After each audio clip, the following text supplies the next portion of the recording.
All right, people, welcome back. I'm Dave, and my channel is called Save America, Vote Tulsi Gabbard. I'd like to think of this as a subsidiary of the Getting Tulsi Elected group of people that are out here. I am currently hanging out on Twitter with Joshua Collins, at least his page. He's a 25-year-old truck driver, and he's running for Congress. So I'm calling attention to his page here because if you haven't followed him or you don't know anything about him, check him out. I think he is the future as far as people recognizing that we need some radical changes in the country. People from the left, people from the right, people from the center who understand that our government is completely for sale. And most of us have almost no say in what goes on. This guy would give a voice to a lot of people in Washington's 10th district. It's Joshua2020.com. And how can you not love people first, no exceptions? There you go. And that solves the America first thing. That's people first. So good for Joshua. I may not agree with every issue Joshua raises, but I agree with the sentiment of it, and that's why I'm supporting Tulsi Gabbard as well for the presidency, because I think Tulsi understands that Americans, many of us, are not being represented, that this economy, which has benefited large corporations, Amazon.com, Facebook, a lot of the big tech giants are doing great, Wall Street's doing great, but yet the average American is probably about $1,000 away from being in serious financial crisis. So my video today, though, is going to focus on labeling and how it's just tough when you're running for president, you're Bernie Sanders and you're Tulsi Gabbard, and all day long, especially with Bernie, and probably with Joshua too, people will label you, including people within the Democratic Party, they'll label you as a socialist, and that means you're crazy, and that means that you want to take everybody's life over. This is the thing that I heard all the time, and you'll always hear it on the right. Well, he's a crazy socialist. He's going to take everybody and round them up and put them in concentration camps. And no. That's why, and I understand you add the word democratic to socialist and it becomes democratic socialism. But that pesky word is still in there. And the word is bad. It's bad news. And I hear progressives throwing it around and using it all the time because I get it. They're trying to use truth in advertising and proper labeling and so forth. I got to tell you, it's not a winning strategy, though, to get people who probably Joshua runs into every day as a trucker. Those guys that are at truck stops who are most likely conservative and don't understand, the benefits of, say, health insurance where you don't have to worry about the insurance industry anymore. And they're not taking huge sums of money out of your paycheck, by the way. I mean, think of that. You would probably pay a flat rate, everybody across the country, and in essence, your health insurance premium, as it were, would probably be going down. And of course, there are other ways to pay for Medicare for all, but the thing is, and that's the other thing, you need to be able to leverage things like, hey, well, we already have Medicare, we already have Social Security. Aren't those social programs? Aren't those, they're called social programs, so they're socialism. I think the labeling and the words need to be geared toward economic populism or prosperity for the little guy or taking care of the people who make the country work. Guys like Joshua out making these runs across the country, oftentimes not sleeping enough, incentivized by, it will give you a bonus if you get to Albuquerque tonight. If you don't, then you don't get your bonus. and then you got a tired trucker driving down the road, risking everybody's life. I mean, this is the kind of stuff that happens all the time. And I get it. These guys make the economy work. And their jobs, by the way, are in jeopardy thanks to automation, which is around the corner. So, off on a tangent there, but the labeling of what they're talking about, like what is Tulsi Gabbard, Bernie Sanders, and Joshua Collins, what are they all talking about? They're talking about economic fairness where there's some parity within the system. They're not saying we need to abolish every billionaire out there.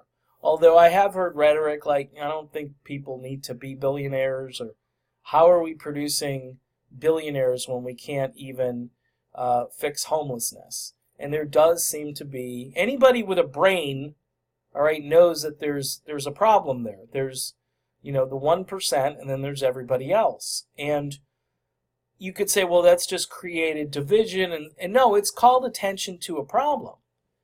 And the way we go about explaining these ideas to people is really important in getting them on your side. I didn't come over to support Tulsi Gabbard because people were saying, well, Tulsi is a socialist, so you need to go support Tulsi Gabbard because socialism can fix this capitalist nightmare that we're in. No, all I did was listen to what she was saying. I listened to the words coming out of her mouth. By the way, Tulsi Gabbard hates labels, okay?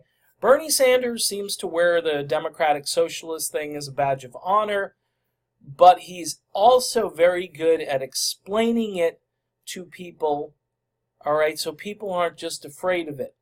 They think if Bernie Sanders gets in the White House that somehow people are going to be rounded up, they're going to be put in concentration camps. I don't know. But the perception, and the right is going to be big on this, and Trump, he's going to hammer this too. That's why you need to be able to explain it.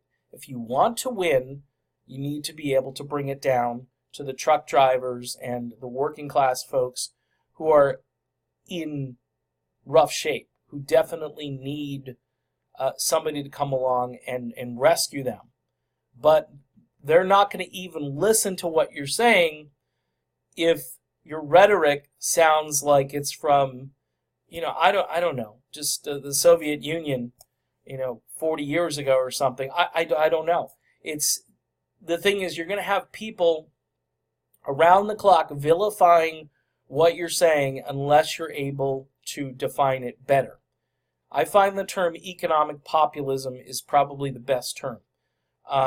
You might even throw in there, some foreign policy populism to go with it when it comes to Tulsi Gabbard, because she doesn't want to spend all of our resources in another country fighting a useless war, which creates more homelessness, more veterans who are addicted to opiates, and more problems for our country. You got to be able to define these terms and bring it right at them, but do it in a way that makes them look foolish, because they're going to be calling you all of these names, and you've got to be equipped to throw it right back at them and say, well, currently our system is broken, and here's how it's broken, and here is how my ideas are going to fix it. And again, you've got to have an answer to the question, well, how are you going to pay for it? One of my favorite answers back is sort of a rhetorical flourish that I've heard where people say, well, nobody's asking those questions when we are putting together a military budget. Nobody is asking how are we going to pay for it, because it's just one of those things where the country says, well, we're just going to do it because we need to do it because our military is the baddest and the best, and we're going to go out there and kick some butt, and people are going to celebrate, and this is what we do. We're Americans. Well, that same mentality needs to apply to things like Medicare for every citizen and public education. We currently do socialism up until grade 12. That's the truth. We currently do socialism till grade 12. So essentially we need to do it, you can call it till grade 16. It's the same thing with Medicare. We currently do Medicare for people over 65. In some cases, I think 62, right? So why can't we get people, say, 18 and over into it, or whatever age, if your parents cover the kids and so forth. I don't know. I see, and these are the things that people need to be able to understand, but you have to be able to explain it to them, and this is really the crisis that is lurking right now, and nobody seems to know how to deal with it. If you're thinking of defecting to a third party, Green Party, whatever, if you're called the Green Party, the focus there is obviously on environmental issues, right? And you need to be able to speak to all the issues. That's why, maybe the Green Party is a place for you, but the bottom line is you still need an economic populist message first, which includes the foreign policy stuff. It also includes the environmental stuff, but maybe in those priorities. I mean, you got to speak to your number one issue, and that's prosperity, jobs, economy, and obviously all of those things will be attractive to people like myself, to the truckers, to those who've been marginalized or displaced or don't really have any sort of political bent like independence. They just want to hear a message, and they'll come out and they'll vote for you if you know how to do it, if you know how to phrase it. So in any event, we have to spend way more time on the labels we use and less time saying the word socialism. Progressive is okay if you can explain what's progressive about these things and how progressive means it's going to help you. And go from there, But anyway, Joshua Collins, 2020. He's running in Washington's 10th. I'm following. And, he talks about what he's for: living wage, Green New Deal, protect workers from automation and outsourcing, end homelessness, Medicare for all, end the wars, double military pay, federal job guarantee. Okay.